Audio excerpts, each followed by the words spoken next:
할렐루야. 오늘은 감사의 달 11월 첫째 주일입니다. 다 같이 일어나시겠습니다. 살아계신 여호와 하나님 앞에 찬양으로 영광 올리시기 바랍니다.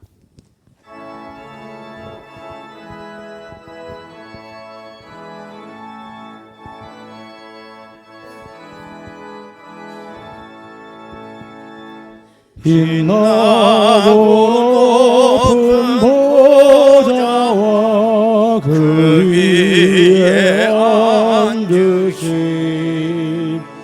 주 예수 얼굴 영광이 해같이 빛나네. 해같이 빛나네. 이 높은 위엄과 한없는 자비를 무천사 소리하여 늘 찬송드리네. 늘 찬송드리네. 영죽을 나를 살리려 그 영광 떠나서 그 부끄러운 십자가 날 위해 지셨네. 날 위해 지셨네. 나 이제 생명 있음 주님의 은혜요. 저 사망 권세 이기니 큰 기쁨 넘치네. 큰 기쁨 넘치네. 주님의 보좌 이르러 떠난 몸 이르러 그 영광 몸소 배울 때 내 기쁨 넘치리. 내 기쁨 넘치리.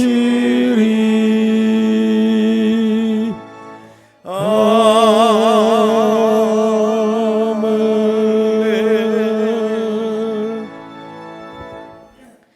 예수는 우리가 범죄한 것 때문에 내줌이 되고 또한 우리를 의롭다 하시기 위하여 살아나셨느니라.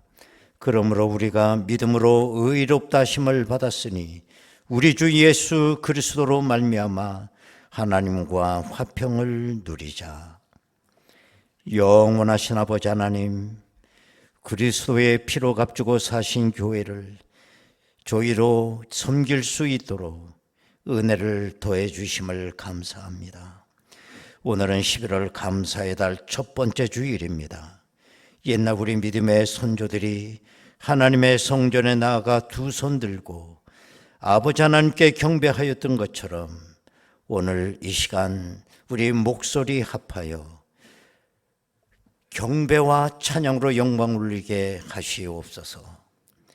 우리가 받은 이 구원의 감격 나 홀로 소유하는 것이 아니라 만방에 외칠 수 있도록 믿음 위에 믿음을 더하여 주옵소서. 오늘 시간 귀한 은혜 받는 시간이 되기를 원하오며 예수님의 이름으로 기도드리옵나이다. 아멘. 이제 다 같이 신앙 고백하오니 나는 전능하신 아버지 하나님 천지의 창조주를 믿습니다. 나는 그의 유일하신 아들 우리 주 예수 그리스도를 믿습니다. 그는 성령으로 잉태되어 동정녀 마리아에게서 나시고 본디오 빌라도에게 고난을 받아 십자가에 못 박혀 죽으시고 장사된 지 사흘 만에 죽은 자 가운데서 다시 살아나셨으며 하늘에 오르시어 전능하신 아버지 하나님 우편에 앉아 계시다가 거기로부터 살아있는 자와 죽은 자를 심판하러 오십니다. 나는 성령을 믿으며 거룩한 공교회와 성도의 교제와 죄를 용서받는 것과 몸의 부활과 영생을 믿습니다. 아멘.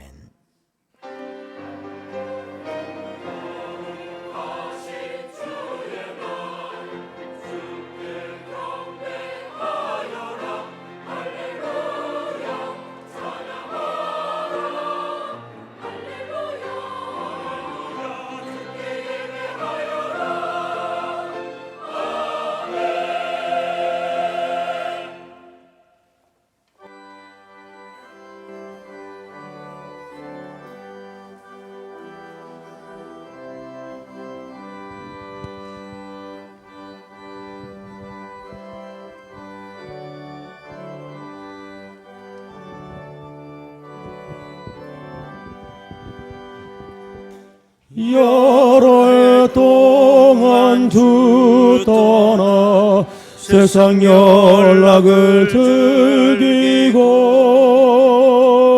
저 흉악한 죄에 빠져서 주 은혜를 잊었네. 오 사랑의 예수님, 내 맘을 건엽니다. 곧 들어와 나와 함께하며 내 생명이 되소서. 죄악에 죽을 인생을 심히 불쌍히 여기사 저 하늘의 영광 버리고 이 세상에 오셨네. 오 사랑의 예수님, 내 맘을 공유합니다. 곧 들어와 나와 함께하며 내 생명이 되소서. 홍포를 입은 구주는 가시면류관 쓰시고 저 십자가 높이 달리사 그 아픔을 참았네. 오 사랑의 예수님, 내 맘을 공유합니다. 곧 들어와 나와 함께하며 내 생명이 되소서. 미련한 우리 인생은 주의 공로를 모르고 그 쓸쓸한 사막 가운데 늘 헤매고 다녔네. 오 사랑의 예수님, 내 맘을 공유합니다. 곧 들어와 나와 함께하며 내 생명이 되소서. 아멘.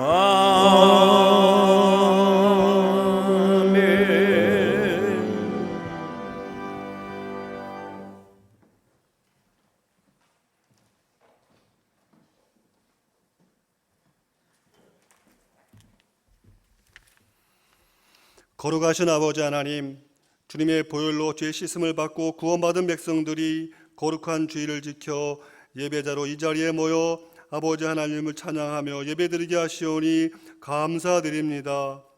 일상에 분주했던 모든 것을 내려놓고 주님만 바라보고 주님 기뻐 받으시는 예배를 드리게 하옵소서. 햇빛과 공기를 주시고 구름과 비를 내려주셔서 추수할 곡식을 거두게 하시는 감사의 계절을 맞이하게 하시오니 감사드립니다. 아버지 하나님, 우리의 걸어온 길을 되돌아보면 죄악뿐이었습니다. 광야 같은 인생길에서 주의 손 놓고 내 마음대로 살다가 어둠 속에서 주님의 빛을 찾아 이 자리에 나왔습니다. 우리의 손을 잡아주시고 주의 품에 안아 주시옵소서. 갈급한 심령들에게 주의 말씀으로 채워주시고 회복의 은혜를 내리어 주옵소서. 마음의 무거운 짐과 질병의 고통과 근심과 걱정으로 이 자리에 나온 사랑하는 자녀들의 마음을 어루만져 주시고 주님 흘리신 그 보혈의 피로 씻겨주시고 강건하게 하여 주옵소서. 아버지 하나님, 우리의 사랑하는 자녀들이 수능 시험을 앞두고 있습니다. 그동안 수고하며 노력했던 모든 것들을 실수하지 아니하고 잘 감당하게 하셔서 소원한 기도의 제목들이 주님의 뜻 안에서 이루어지는 기쁨을 누리게 하여 주옵소서. 다음 주에는 우리 교회가 큰 기쁨 가운데 40명의 일꾼을 세울 수 있도록 은혜를 베풀어 주심을 감사드립니다. 하나님의 은혜 가운데 임직식이 잘 치러지게 하여 주옵소서. 임직을 받은 모든 임직자들이 받은 직분을 귀히 여기며 성령 충만함으로 맡은 자리에서 최선을 다하여 충성하고 헌신하게 하여 주옵소서.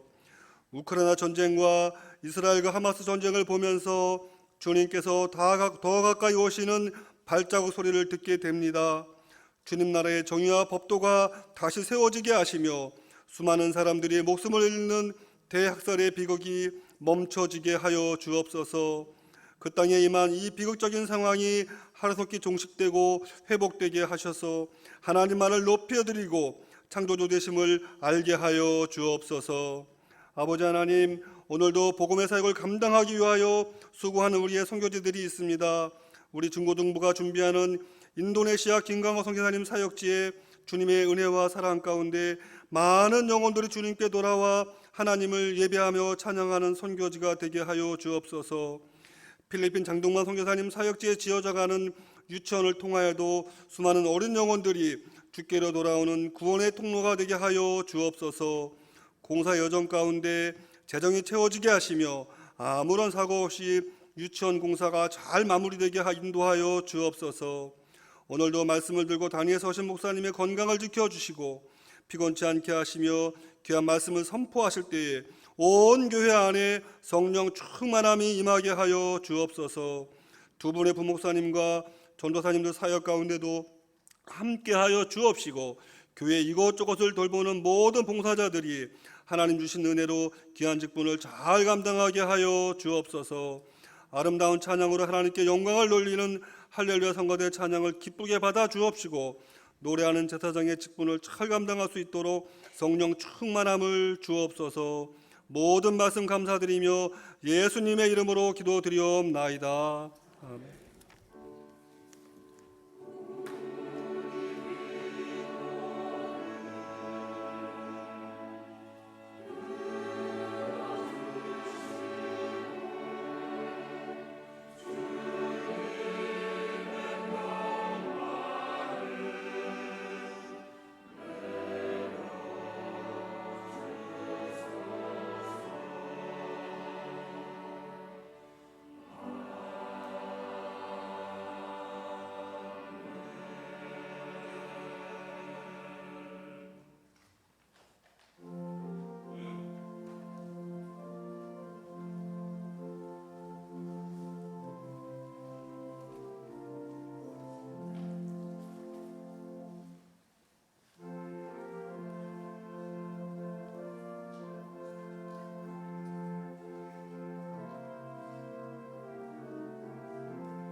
하나님 아버지, 11월 감사의 달 첫 번째 주일을 맞이할 수 있도록 인도하시니 감사합니다. 한 해가 또 저물어 갑니다. 우리에게 감사의 영성을 회복시켜 주시고 어떤 상황, 어떤 어려운 조건이 있을지라도 감사로 극복할 수 있는 믿음도 허락하여 주옵소서. 귀한 예물을 드리며 이 영광의 자리에 나와 앉은 하나님의 귀한 백성들에게 일일이 오른손으로 축복하여 주셔서 하나님 아버지 차고 넘치는 귀한 은혜가 있게 하여 주옵소서. 예수님의 이름으로 기도드리옵나이다. 아멘. 하나님의 말씀을 이제 보겠습니다. 신약성경 요한복음 12장 20절에서 25절까지 말씀이 되겠습니다. 요한복음 12장 20절에서 25절까지 말씀 봉독하겠습니다. 명절에 예배하러 올라온 사람 중에 헬라인 몇이 있는데 그들이 갈릴리 벳세다 사람 빌립에게 가서 청하여 이르되 선생이여 우리가 예수를 배우고자 하나이다 하니 빌립이 안드레에게 가서 말하고 안드레와 빌립이 예수께 가서 여쭈니 예수께서 대답하여 이르시되 인자가 영광을 얻을 때가 왔도다. 내가 진실로 진실로 너희에게 이르노니 한 알의 밀이 땅에 떨어져 죽지 아니하면 한 알 그대로 있고 죽으면 많은 열매를 맺느니라. 자기의 생명을 사랑하는 자는 잃어버릴 것이요 이 세상에서 자기의 생명을 미워하는 자는 영생하도록 보전하리라. 아멘.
아멘.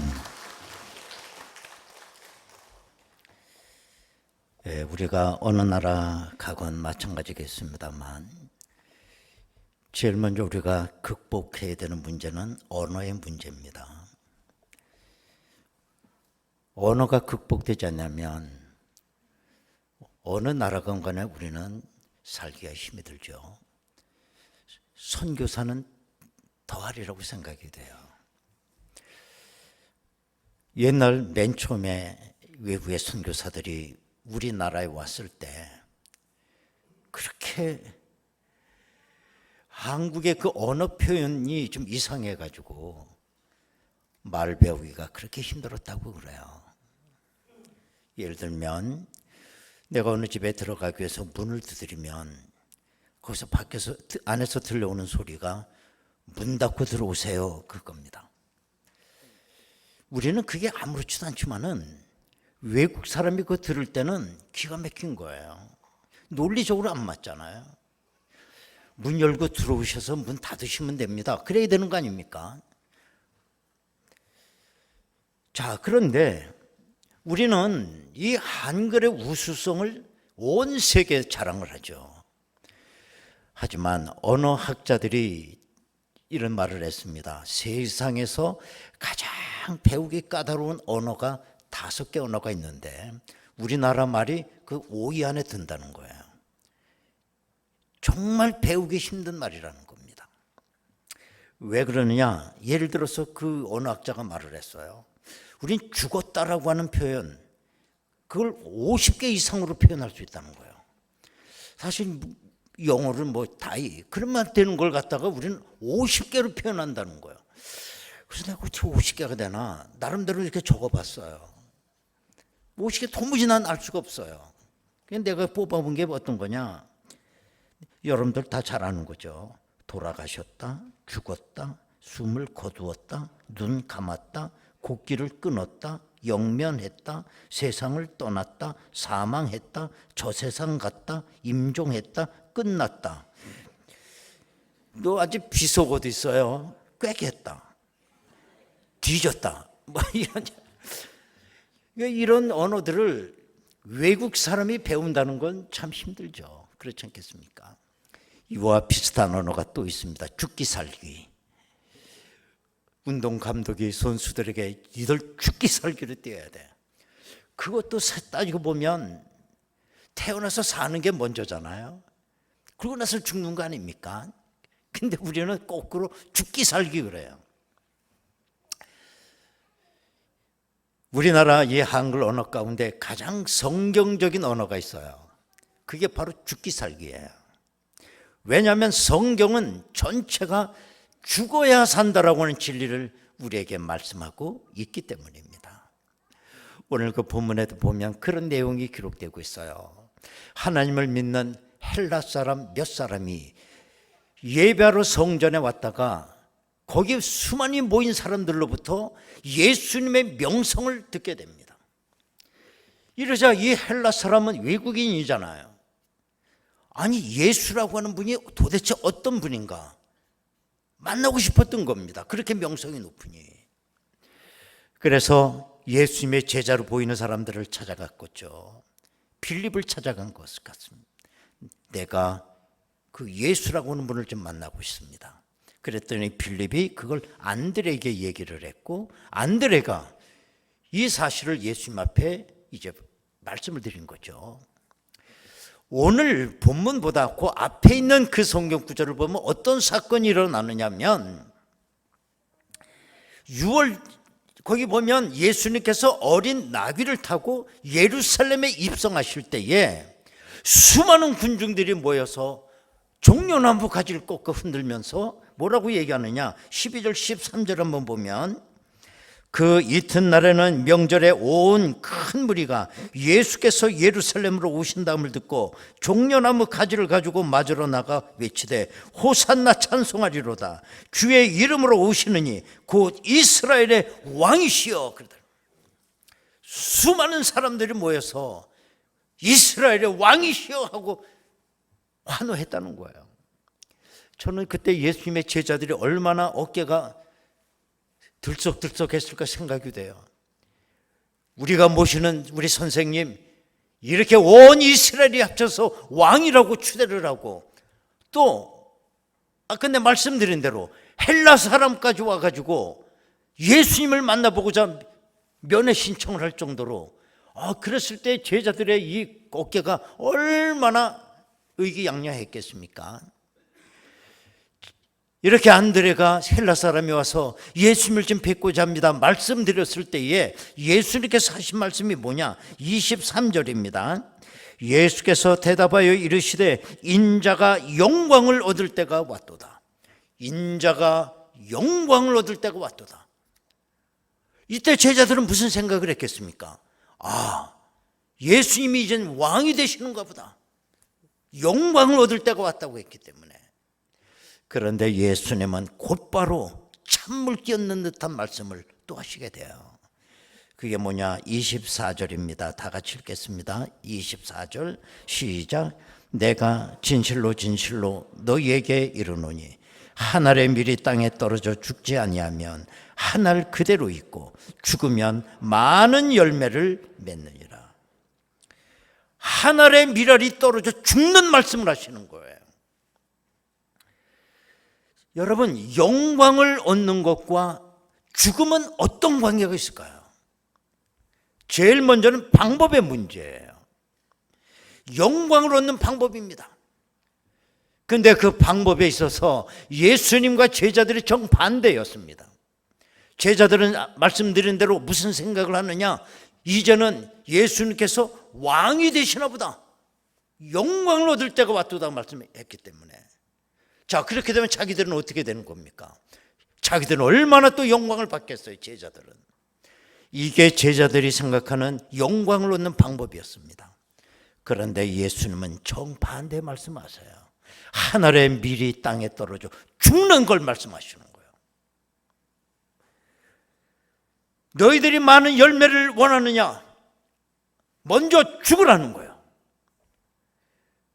네가 영광 얻기를 원하느냐? 먼저 죽으라는 거예요. 네가 살기를 원하느냐?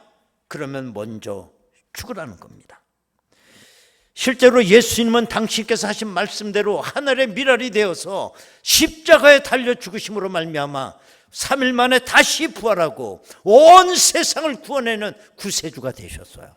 죽으심으로 말미암아. 여러분, 오늘 우리들의 문제는 뭘까요? 오늘 우리들의 문제는 죽지 않으려고 하는 데 있는 거예요. 죽어봐야 사는 진리를 아는데 죽지를 않으려고 해요. 우리가 살다가 나중에 죽는 건 어쩔 수 없지만 일단 우선 살고 보자는 거예요. 지금도 죽지 않고 앞으로도 죽지 않기를 바라요. 지금도 살고 싶고 나중에도 살고 싶은 거예요. 그 결론은 뭐냐? 아주 의미 없이 우리 인생이 그냥 죽음으로 끝나고 만다는 거예요. 우리가 오늘 요한복음 12장을 읽었습니다마는 요한복음 12장에는 죽어야 산다는 말씀으로 가득해 차 있어요. 1절에 보면 베다니 마을에서 예수님을 위한 잔치가 벌어졌습니다. 그 잔치에 가보니 나사로가 있어요. 나사로는 다 아시지 않습니까? 죽었다가 나흘 만에 무덤 속에서 예수님이 살려낸 사람이에요. 왜 요한이라고 하는 사람은 요한복음에 이 사건을 기록을 했을까? 뭘 얘기하려고 하는 것일까? 죽은 사람이 살아났대. 어떤 이벤트를 소개하기 위해서 한 걸까요? 아닙니다. 우리 인간들의 모든 생각은 죽으면 끝이라고 하는 생각하고 있지만 예수께로 나오게 되면 살 수 있다는 거예요. 그걸 보여준 사건이었어요. 또 뿐만 아니라 그 잔치 그 집에는 나사로의 동생 마리아가 있었습니다. 마리아가 예수님을 기다리다가 예수님이 오시자마자 옥합을 깨뜨려서 향유를 갖다 예수님 앞에 부었어요. 그런데 그 향유의 시가가 얼마냐? 300데나리온이었다라는 거예요. 그때 당시 1데나리온이 노동자 하루 품삯이고 보면 그게 오늘날 화폐 가치로 생각하면 얼마쯤 될까? 오늘 노동자 하루 품값이 얼마입니까? 이병헌 장로님? 에? 얼마? 20만 원이래. 20만 원. 그러면 300데나리온이 얼마입니까? 요즘 가치로 6천만 원이에요. 6천만 원. 놀래지도 않아 여러분들은. 여러분 생각해 보십시오. 부모님도 없는 삼남매가 사는 그 배단위 동네 마리아 형제들, 6천만 원이 얼마나 대단한 겁니까? 본인의 재산 목록 1호였을 거예요. 어부가 배와 그물을 버린 것이나 이 여인이 옥합을 6천만 원 향유를 쏟아 부은 거나 뭐가 다르겠어요? 그때 예수님께서 이 여인에 대해서 하신 말씀 잘 들으셔야 됩니다.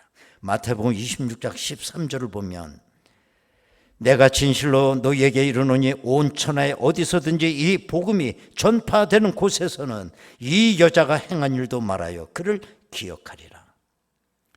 이 여인 죽지 않았어요. 정말 옥합을 깨서 6천만 원 상당의 재산목 1호를 갖다 쏟아 부었을 때 이 여인도 함께 죽은 거예요. 그러나 예수님은 너희들이 복음 전파되는 그곳에 이 여인의 한 일도 이야기해라.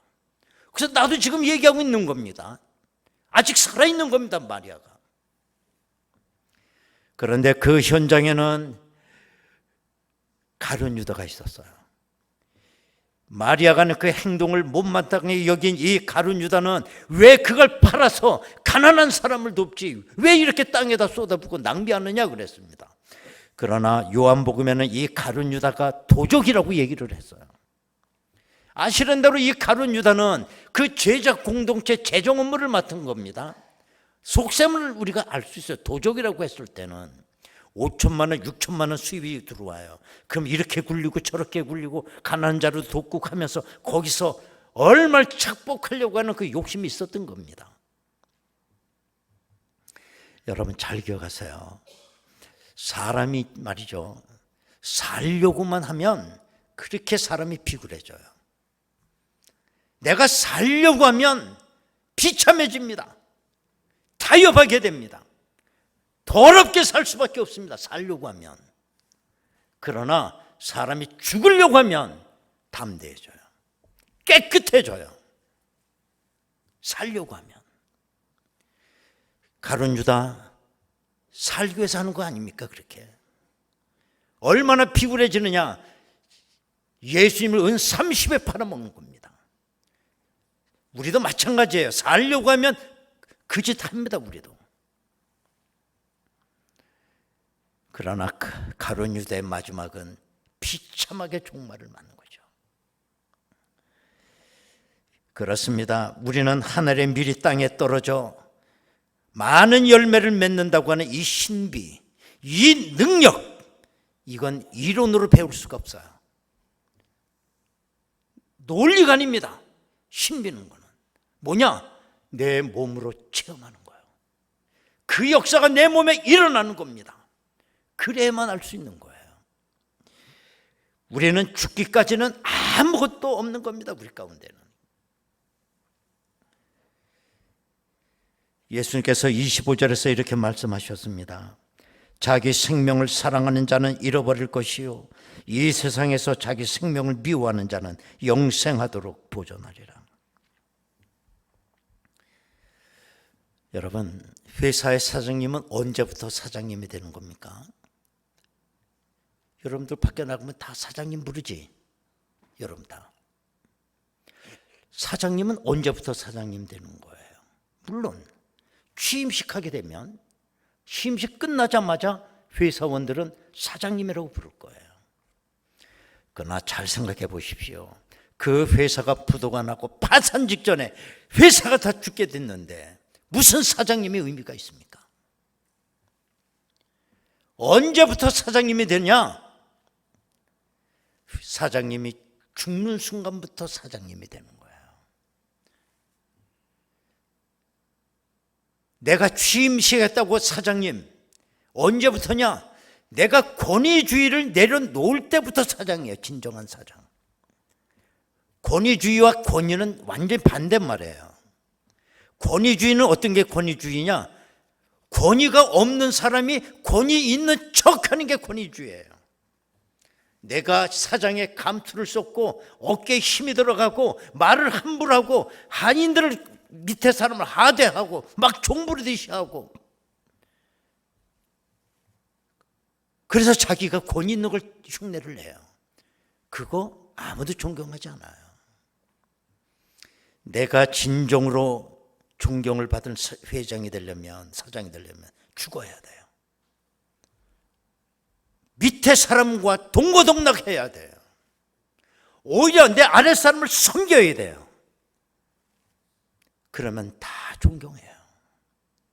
회사가 부도가 나고 다 무너질 판이 와도 우리는 사장님과 목숨을 같이 하겠다. 다 나서는 거예요, 회사원이. 그게 사는 겁니다.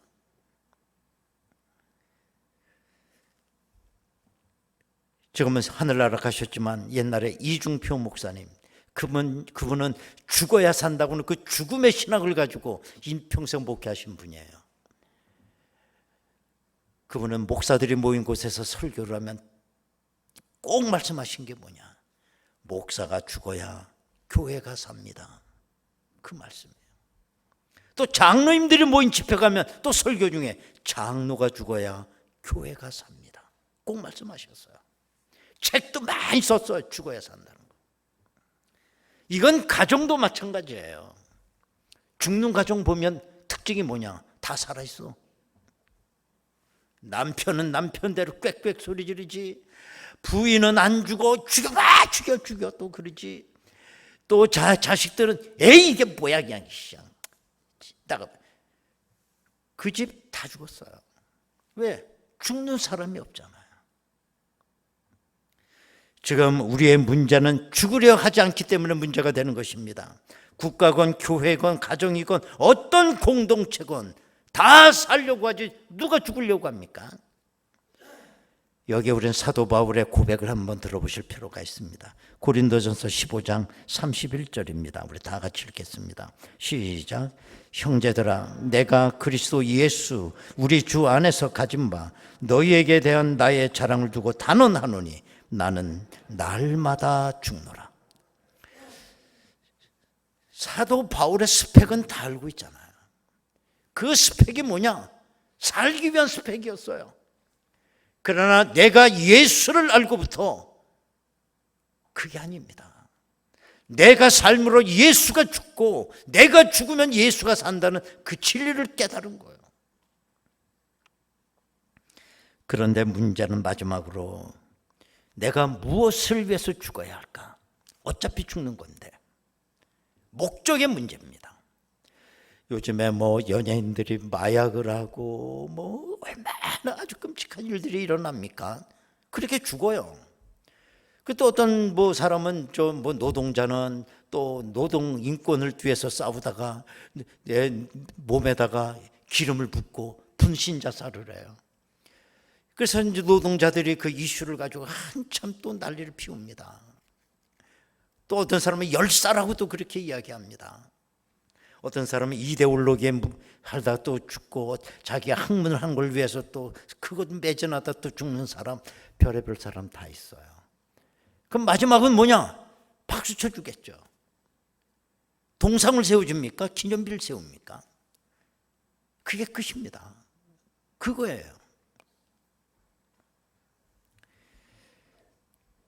저 아프리카 오지에서 있었던 그 선교사의 이런 얘기가 있어요. 어느 그 토인 인디언이 추장에게 뭔 큰 잘못을 했는지 이 추장이 화가 머리끝까지 치밀어 오른 거예요. 그리고 저 사람을 당장 화살로 쏴 죽이라고 명령을 했어요. 이걸 선교사님이 알게 됐습니다. 무슨 죄를 저질렀길래 저 불쌍한 토인은 죽어야 되느냐. 가슴이 아픈 이 선교사님이 자기 집에 있어서 금은 폐물을 좀 이렇게 들고 갔습니다. 추장한테 가서 이걸 받으시오.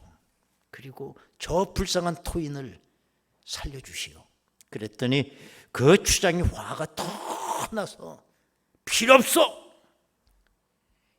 그거 정도는 내가 연마을 쳐들어가서 뺏어와도 돼. 내가 저 인간의 피를 보기까지는 난 저 인간을 용서할 수가 없어. 그러면서 당장 화살을 쏘라는 거예요. 그래서 밑에 있는 하인들이 그 토인을 향해서 화살을 당겨 쐈어요. 그 순간에 선교사가 잽싸게 토인 앞을 갈아먹은 거예요.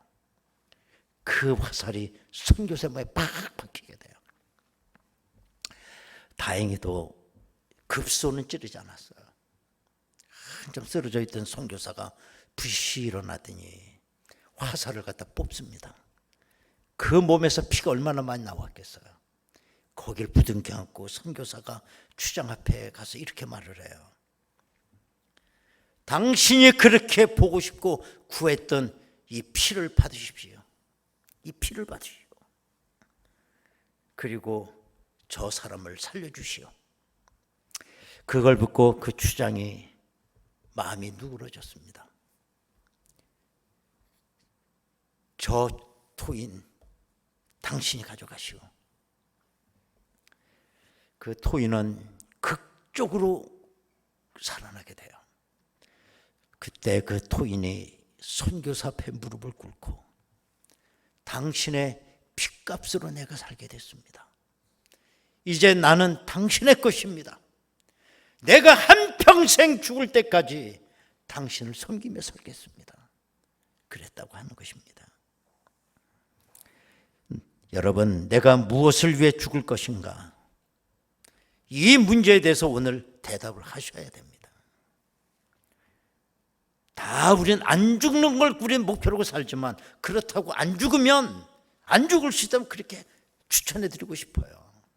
그럼에도 불구하고 우리는 어차피 죽을 수밖에 없다면 무엇을 위해 내가 죽어야 될 것이냐에 대해서는 대답을 하셔야 됩니다.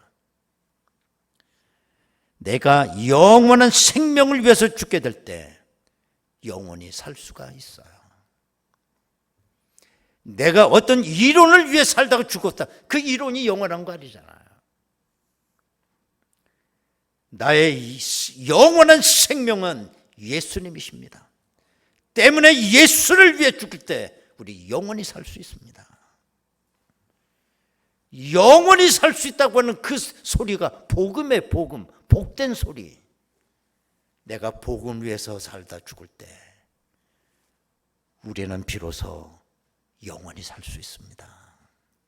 이 비밀, 이 질문에 대해서 여러분 오늘 대답해 보시기 바라겠습니다. 사도 바울의 이런 고백이 있습니다. 갈라디아서 2장 20절, 우리 다 같이 한 목소리로 한번 읽겠습니다. 갈라디아서 2장 20절 말씀 시작. 내가 그리스도와 함께 십자가에 못 박혔나니 그런즉 이제는 내가 사는 것이 아니요 오직 내 안에 그리스도께서 사시는 것이라. 이제 내가 육체 가운데 사는 것은 나를 사랑하사 나를 위하여 자신을 버리신 하나님의 아들을 믿는 믿음 안에서 사는 것이라. 옛날에 우리가 복음성간, 이 성경 구절로 복음성간을 부른 적이 기억이 나요. 한번 다 하시면 한번 다 같이 불러보도록 하겠습니다.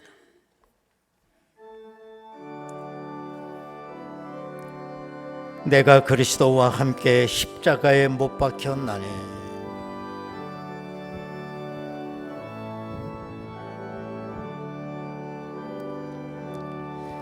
내가 그리스도와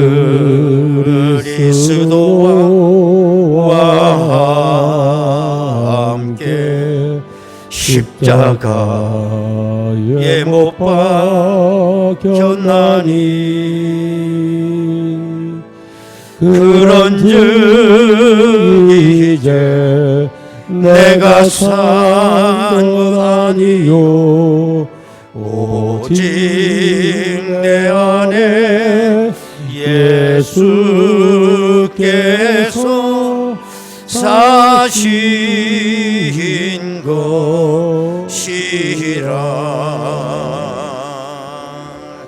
이제 내가 축제 가운데 사는 것은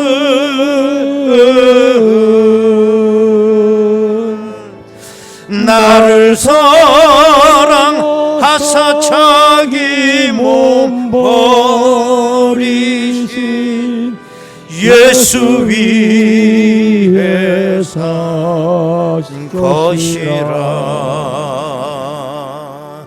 우리 다 같이 통성으로 기도하겠습니다.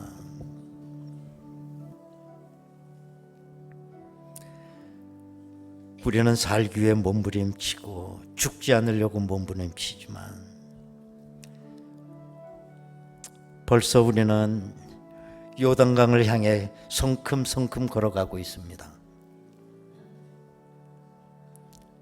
오늘 시간 우리는 중요한 질문에 대답을 하셔야 됩니다. 이왕 한번 죽는 거, 무엇을 위해 나는 죽어야 할 것이냐? 대답을 하셔야 됩니다. 세상에 아무리 가치 있다고 하는 것들도 일장춘몽입니다. 영원한 생명을 위하여 죽을 수 있다면 그것이 바로 영원히 사는 길입니다. 아버지 하나님, 영원한 생명 대신 예수를 위하여 살다가 죽기를 원합니다. 아버지 하나님, 나의 결단과 오늘도 내 마음이 변하지 아니하도록 하나님 나를 붙잡아 주옵소서. 얼마나 더 살는지 모르지만 하늘의 밀이 되어 죽기를 원합니다. 이 시간에 다 같이 통성으로 기도하겠습니다.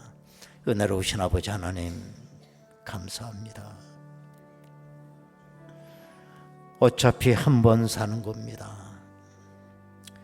과연 나는 무엇을 위해 살다가 무엇을 위해 죽어야 하느냐? 이 질문에 대한 대답이 있게 하여 주옵소서.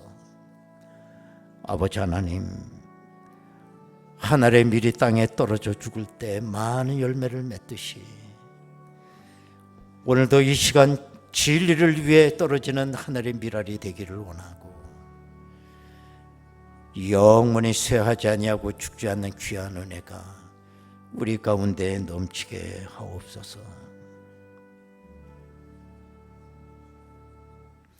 하나님 아버지, 지금까지 내가 살아온 것도 은혜였고 앞으로 얼마나 더 살지는 우리는 알 수 없습니다.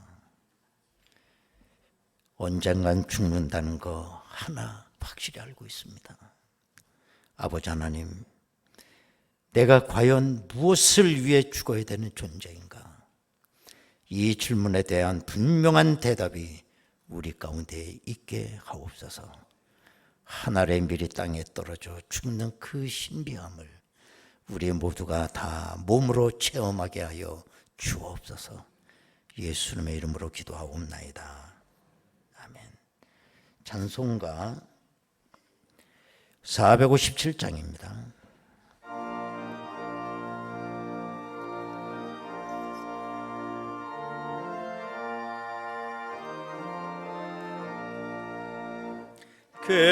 겟세마네 동산에 주를 생각할 때에 근심이나 걱정을 외면할 수 있을까? 나를 항상 버리고 주를 따라가리라. 빌라도의 뜰에서 주를 생각할 때에 수치됨과 아픈 것 못 견딜 수 있을까? 길이 참고 묵묵히 주를 따라가리라. 갈보리 산 올라가 주를 생각할 때에 나의 받는 괴로움을 비교할 수 없으리 십자가를 나를 지고서 주를 따라가리라 무덤에서 부활한 주를 생각할 때에 환난이나 죽음도 두려울 것 없으니 승전가를 부르며 주를 따라가리라.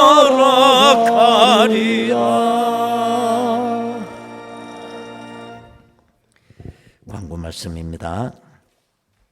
11월은 감사의 달입니다. 한 달 동안 참 많은 일들이 있습니다. 감당할 수 있도록 기도해 주시기 바랍니다. 여러 차례 광고를 드렸습니다. 다음 주일 오후 3시 우리 교회 창립 60주년 기념, 또 우리 교회 역사상 처음으로 이렇게 40명의 임직자를 한 번에 세우게 됩니다. 큰 행사가 될 것 같고요. 뭐 자리에 들어오지 못하는 분도 많으리라고 봐요. 임직자가 많다 보니까.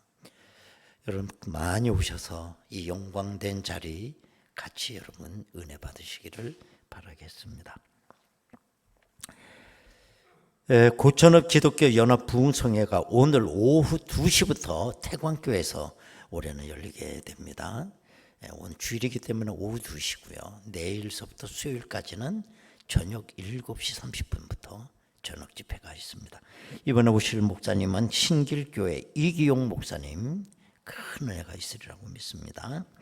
우리 교회 권사 성가대가 내일 모레입니다. 집회 시간에 찬양 봉사를 하겠고, 또 우리 김진상 집사님이 헌금 특송을 또 하시겠습니다. 아울러서 오늘 저녁 예배 또 수요 예배는 우리 교회에서 드리지 않습니다. 모두 다 집회에 참석하시기 바랍니다. 11월 16일 목요일이 수능일, 대학 입시 수능일입니다. 올해 우리 교회에서 6명의 학생이 수능 시험을 보게 되겠습니다. 얼마나 참 애타고 침이 마르고 막 그러겠어요. 옆에서 많이 기도를 좀 해주시면 또 없던 실력도 나올 것 같아요.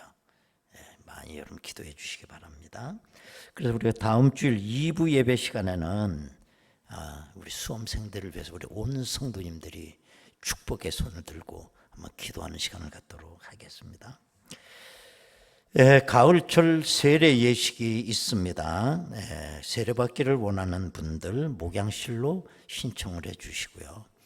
또 이렇게 구역장님들이나 또 교회학교 교사님들 많이 좀 챙겨주시기 바라겠어요.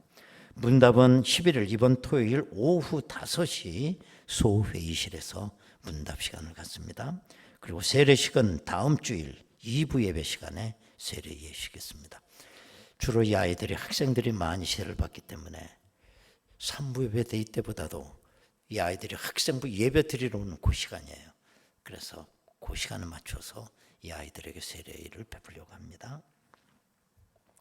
교육위원회 모임이 있습니다. 3부 예배 후 유년부 교사실로 모여주시기 바랍니다. 여전도 연합회 지회장 협의회 교육세미나 이번 목요일 11월 9일 부천 일신교회에서 있습니다. 교회에서 9시에 출발합니다. 위로해 주시기 바랍니다.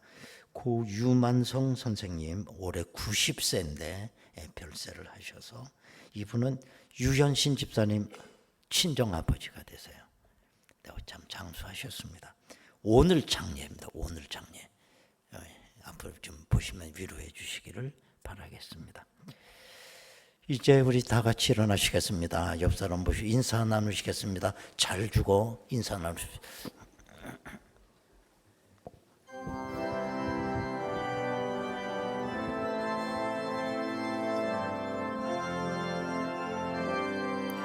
할렐루야. 한라에서 백두까지 백두에서 땅의 끝까지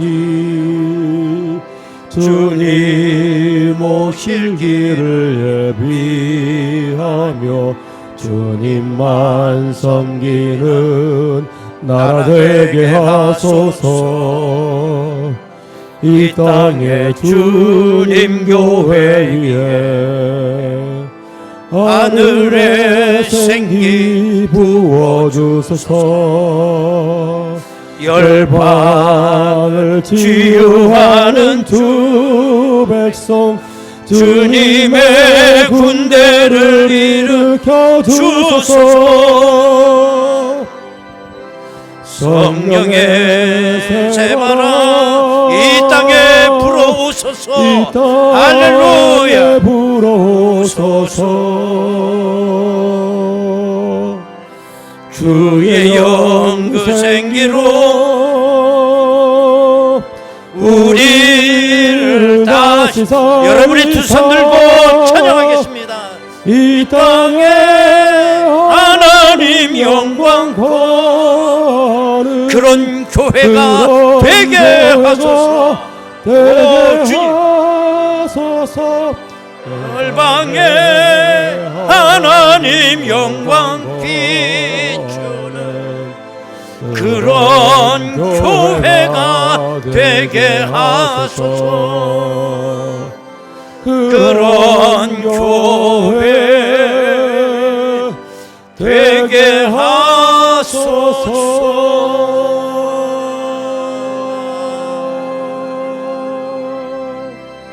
할렐루야. 아버지께 박수로 영광 올리겠습니다. 아멘.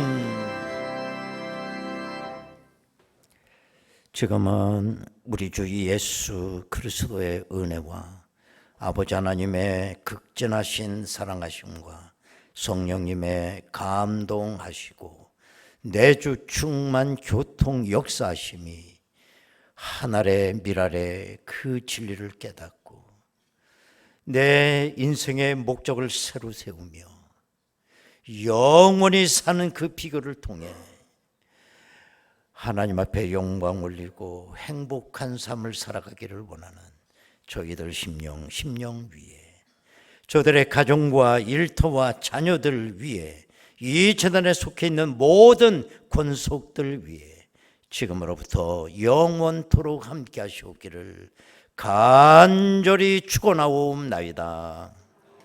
아멘.